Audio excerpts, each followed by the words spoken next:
Hello, this is Bryant Myers and welcome to another edition of Debunking Flat Earth. I've got a really fun one for you tonight. We're going to talk about long-range shooting and Coriolis and how it's really a thing. And we're going to start off by how this video kind of started with, which again, thanks to Jaron, one of our best flat earth debunkers, he brought to my attention this long-distance shooting record. And of course, Jaron has showed us in the past that earth curvature is real, like you can see here. Lift up your light way above your head. Interesting. That the ISS is real and orbital mechanics is real and space is real, as he demonstrated here. And it was confirmed that the ISS is at least taking the shape that it's supposed to. And now he's showing us that Earth rotation is also a real thing, and you can hear him in his own words speak here.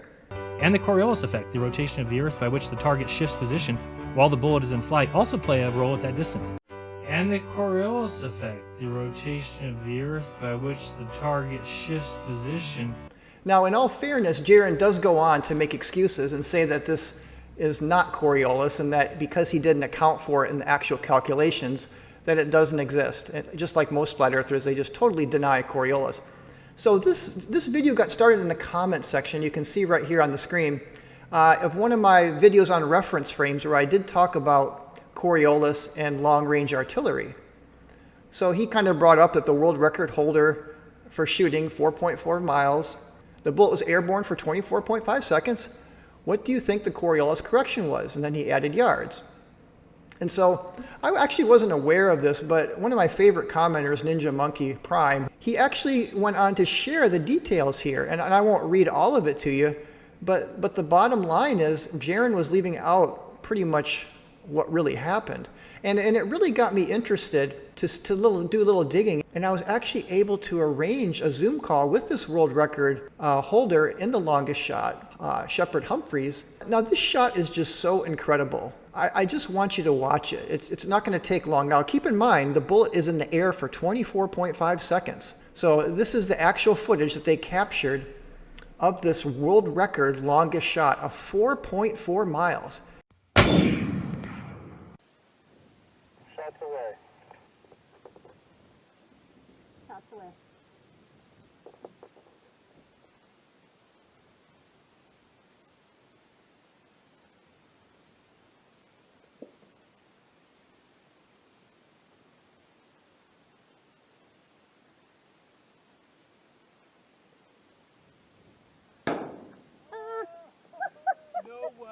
Now, it's a little hard to see, but as amazing as it sounds, this actually hit the bullseye.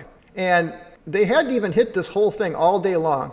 Now, it did take them 69 shots for this before this happened, and they spent well over 200 hours of preparation. And a lot went into this. They had many people out there behind bulletproof bunkers, and they were using triangulation behind just the sounds of these bullets hitting the ground or hitting different objects. And they were over the course of the day, they were able to fine tune the direction that the bullet was going. So let's just hear from Shepard directly a little bit about this, and we'll come back and talk about it a little bit more. Wow, that's really just 1 mile an hour wind is equivalent to the Coriolis there, right? I mean, so that and so that's wow, that's subtle. And so we don't know what the wind is doing. So one person could say, okay, it landed 26 feet to the left because of wind, and the other person would say, no, it landed there because of Coriolis. Yeah. And who knows? Who knows, right? I unless we had a nice big vacuum to shoot in. I think if we had a vacuum situation, we could get rid of the wind. Because at that distance, what was the wind, do you think, estimated that day? I mean, because you would have... Well, it's never the same, and it's never the same angle. So it was going anywhere from 1 or 2 miles an hour up to 8 miles an hour. Oh, up to 8, okay. Wow. And so, but it's not the same everywhere. So 100 yards out, the wind is not the same as 500 yards out or 5,000 yards out. Yeah. And so the bullet is really doing this as it's flying. And we have no clue what it's doing. So really, I think the reason that we and Paul Phillips and so far, nobody else has been able to get a first round hit at silly distances is because the bullet is the best thing to tell you what's really happening. Yeah. You can Wow. do all your math, all your noodling, and then that'll get you within 100 or 2 yards if you're fortunate. Yeah. But I think what you're doing from the scientific perspective or standpoint, Yeah. at 1,000 yards, much more measurable, Well, way more that's what I'm doable. saying.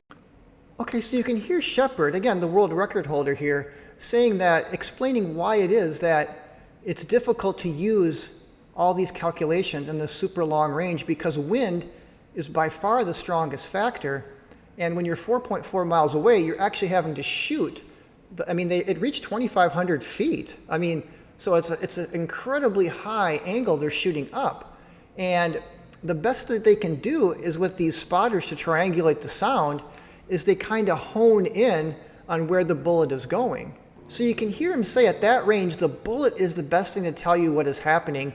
And this is why they did it. Now, if you look at the original kind of press release, you'll see that Scott Austin, who does the calculations, did kind of factor in an MOA, which is a minutes of angle calculation. So they did have their gun pointed like, I think, 17 minutes of angle to the right and 1,000 up because they had to shoot it very high up.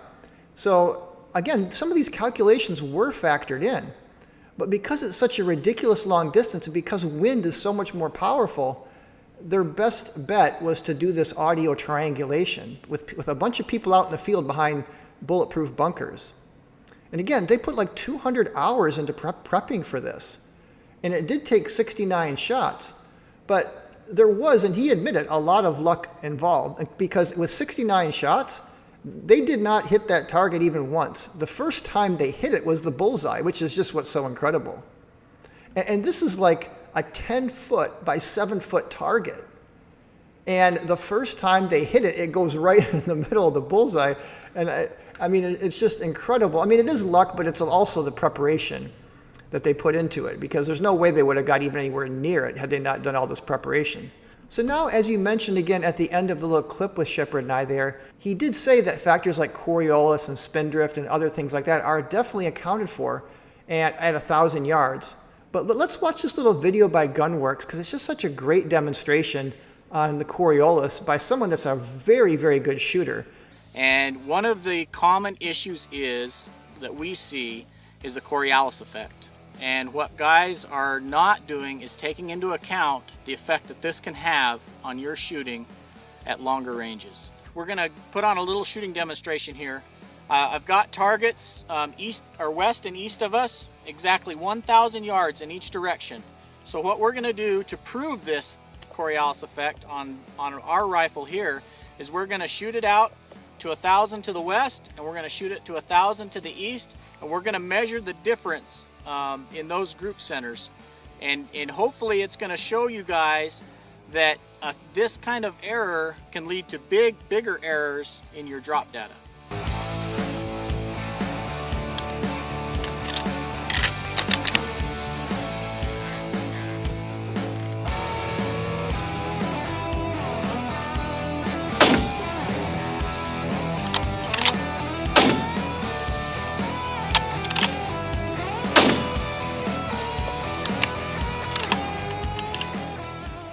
All right, got 3 hits on the steel down there. We're gonna switch directions, switch the bents over, and we're gonna shoot east now.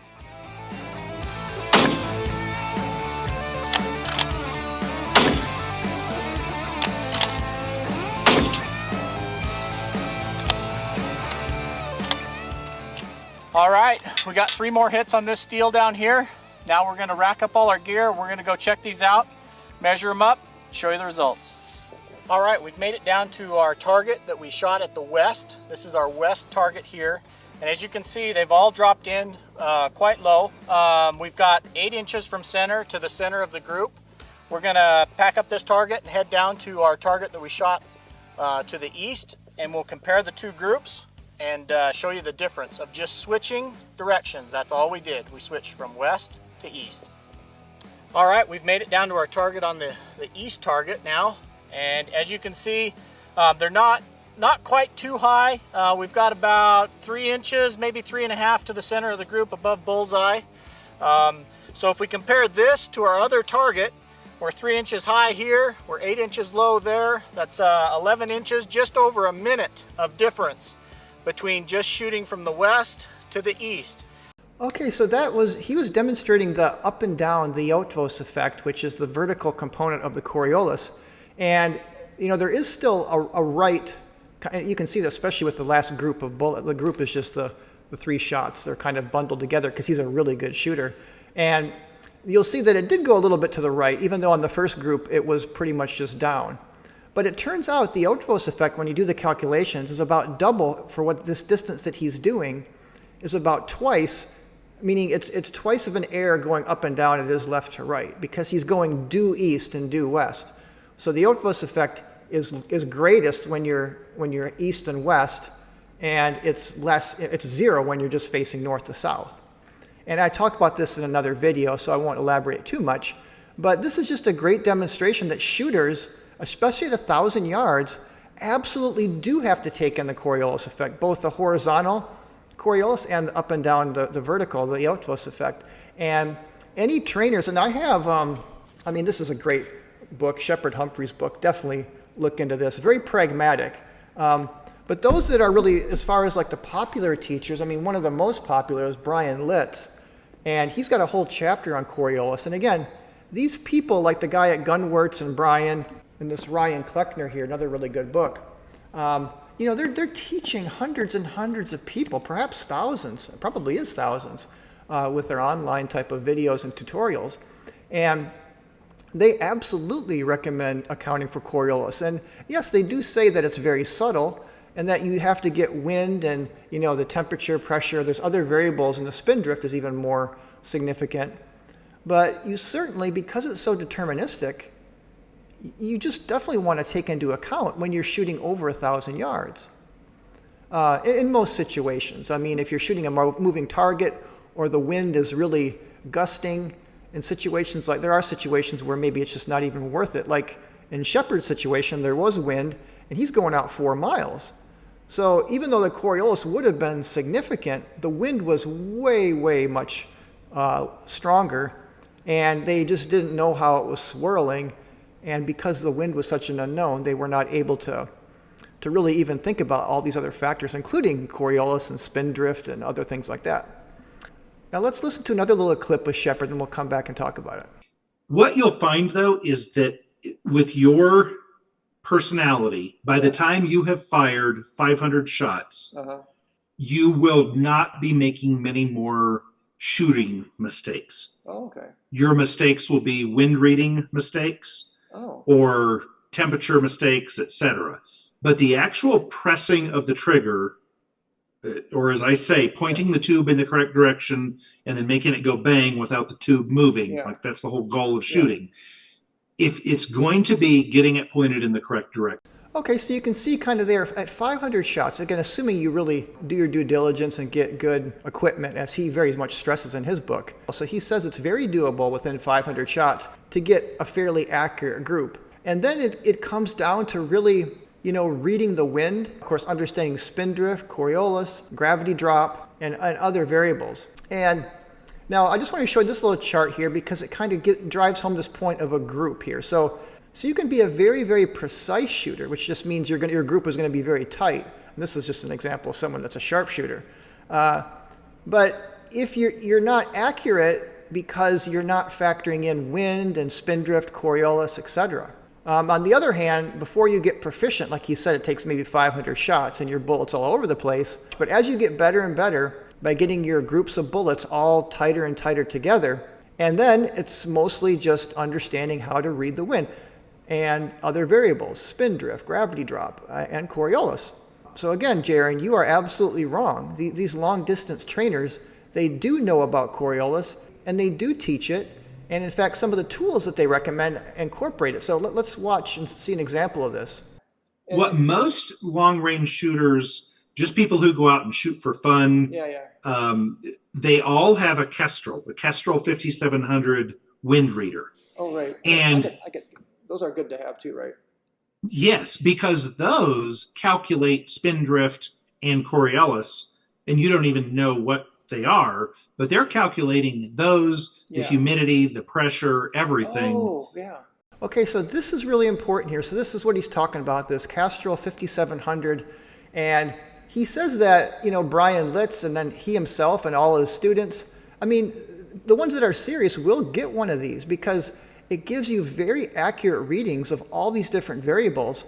And when it factors it all in, it just kind of tells you how many minutes one direction or the other, or up or down, you need to fire. So they'll factor in all these variables. And I just want to show this little free body diagram here. So what's going on here is, and I've done this before in another video, I just want to emphasize it, that the bullet is experiencing many different forces all at once. And one of them is definitely Coriolis, but you got the spin drift, you got the gravity pulling it down, you have the ballistic coefficient, which leads to the drag force, and also you have temperature and pressure. Shepard told me that temperature and pressure, they're more important than humidity. Humidity is important too, but it's not as important. Whatever makes the air thicker is going to slow the bullet down. It's going to increase the gravity drop. So if you have cold temperatures, high pressure, and low humidity, that's going to make the air the densest. The humidity actually helps the bullet in this situation. But all these factors, you got a resultant force where it's the net force acting on the bullet. And so something like this Castrol here will be able to tell you kind of the net force and where you should be aiming your gun. And some of the sophisticated scopes will do that too. Because again, the Coriolis it's deterministic. Depending on your latitude, the left to right Coriolis is going to be the same. So why not correct for it? It is a real thing. And you can see right here, the Castrol he recommends has Coriolis right in its description. So Jaron, are they just making up this Coriolis feature?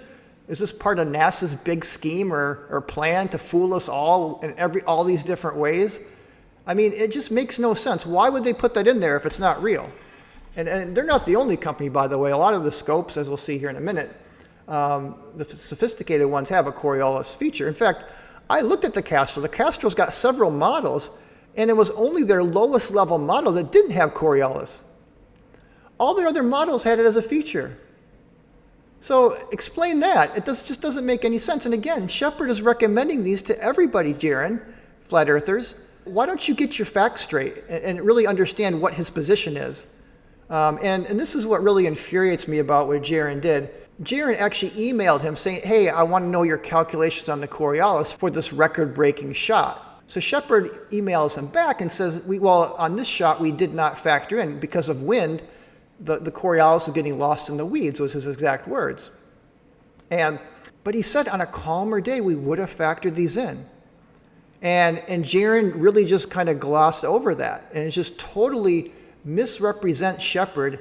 Again, this is one of the videos Jaron just did a couple weeks ago on this particular shot. And that's what kind of, not only his post on my comments, but also him doing a video right after he posts on my comments that just totally misrepresents Shepard.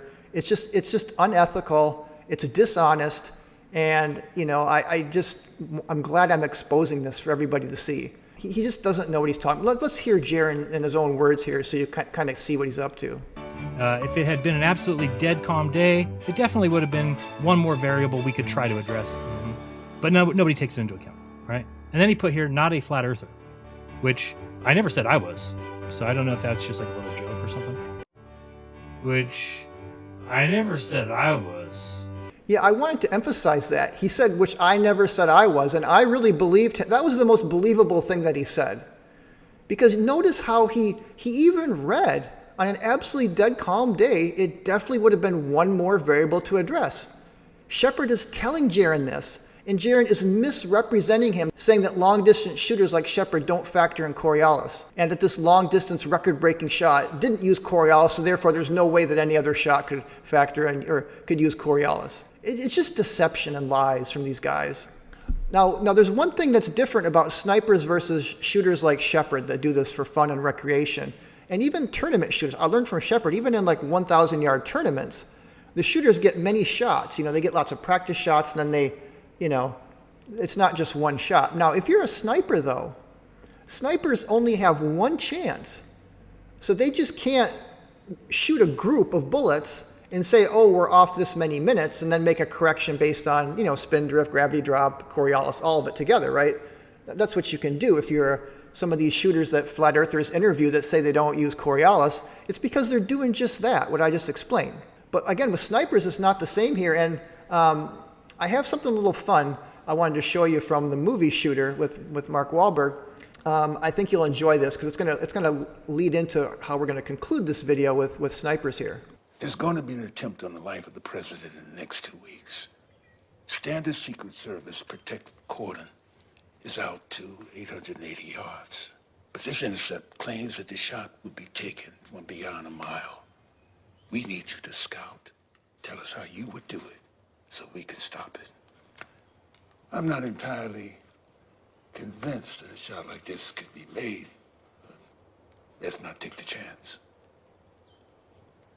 Your longest shots were never confirmed. That's because long shots generally go places you wouldn't want to have to go afterwards to confirm them. Confirmation's a desk poke's problem. You know what it takes to make a shot at that range? Everything comes into play that far. Humidity, elevation, temperature, wind, spin drift. There's a 6 to 10 second flight time, so you have to shoot it where the target's going to be. Even the Coriolis effect, the spin of the earth comes into play. President be wearing body armor, that means a headshot at over a mile. You believe there's a shooter involved capable of making this shot? Isn't that great? I love how that little clip emphasized Coriolis. So, you know, snipers absolutely do account for the Coriolis, especially when you have, again, over 1,000 yards. Now, just kind of an interesting little side note, and I'll put a little link below this video, is the world record longest sniper shot was 3,540 meters, or 3,871 yards. Now, comparing it to what Shepard just did, I mean, that's because he did 7,700 yards. So this is about half of what Shep, just to give you, put it in perspective. But again, this was a confirmed sniper kill. And he absolutely, you know, they talk about sniper technology, and look, I'm going to highlight this down here. They even factor in the Coriolis effects. It's definitely factored in. And if you look at any long-distance sniper manuals, I have a couple on order. You know, I mean, I have these long-range shooting books. They all, I mean, this book has a whole chapter on Coriolis, not just, this book has a whole section on it. And it is factored in as a subtle effect, but when you are a sniper and you only have one shot, you absolutely have to factor it in.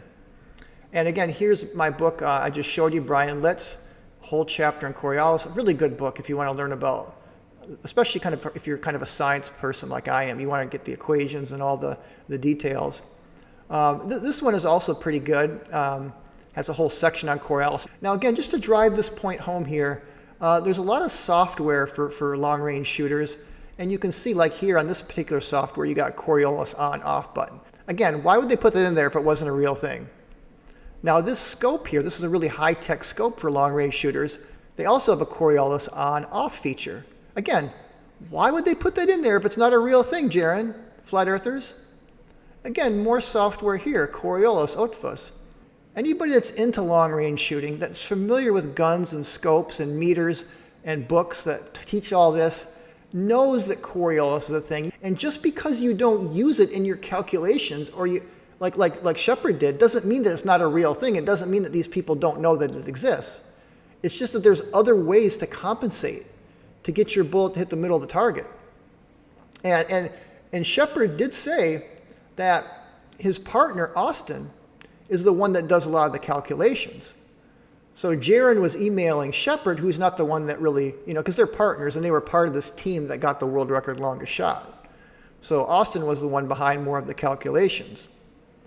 So Jaron would have been better to email him, probably would have got a completely different answer. And here's even one more piece of software and device that definitely corrects for Coriolis. All right, well, this is fun. Now, this is part 1 of 2 because it gets better. And you know, the tiers are going to continue for flat earthers because in the next part of this video, I'm going to get into artillery or really long range ballistics. And you'll see, and we'll see that Coriolis is even more important when we apply it in those situations. So thanks for watching. Hope you enjoyed this video. Do like the video, subscribe to my channel. I have many more coming, including a part 2 here. And leave some comments, you know, especially if any shooters out there. I would love to hear what you have to say about this video and just long-range shooting in general. Even the Coriolis effect, the spin of the earth comes into play.